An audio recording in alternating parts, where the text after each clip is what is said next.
Hi 78. Today I'm going to be teaching you about bike safety and certain rules you have to follow.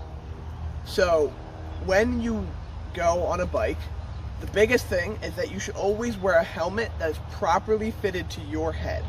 So any helmet works as long as it fits your head properly and tightly. So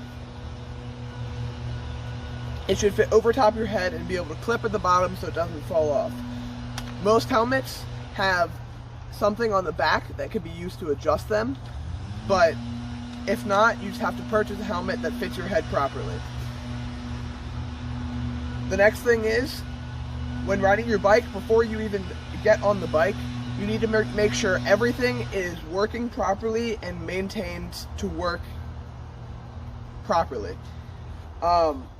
So the gears need to turn properly, the handlebars need to work, the brakes need to work both front and back.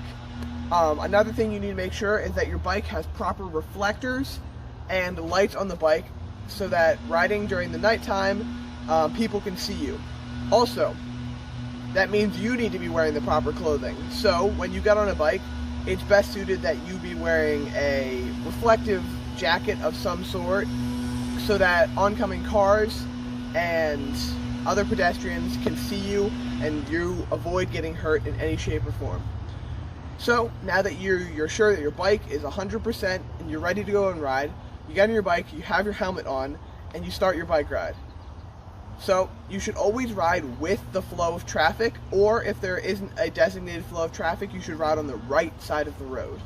That way, if you're riding with the flow of traffic, cars can see you before you see them. That way they can prepare to slow down or move out of the way to avoid you getting hurt.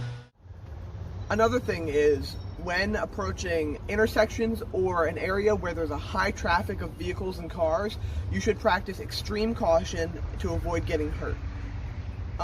When you're riding on the right side of the road or with the flow of traffic and you approach an intersection, you need to notify cars around you how you plan to turn or move through the intersection. So if you plan to turn left, there's a hand signal. Or you plan to turn right, there's also a hand signal. So you should hand signal with your left hand or your non-dominant hand, so you can always keep your dominant hand on the bike.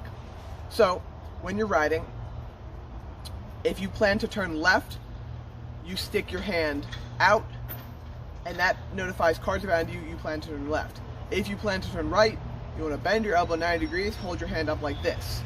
And if you plan to stop or slow down, you want to turn your palm around and down, and that tells cars behind you and around you that you are going to stop or slow down.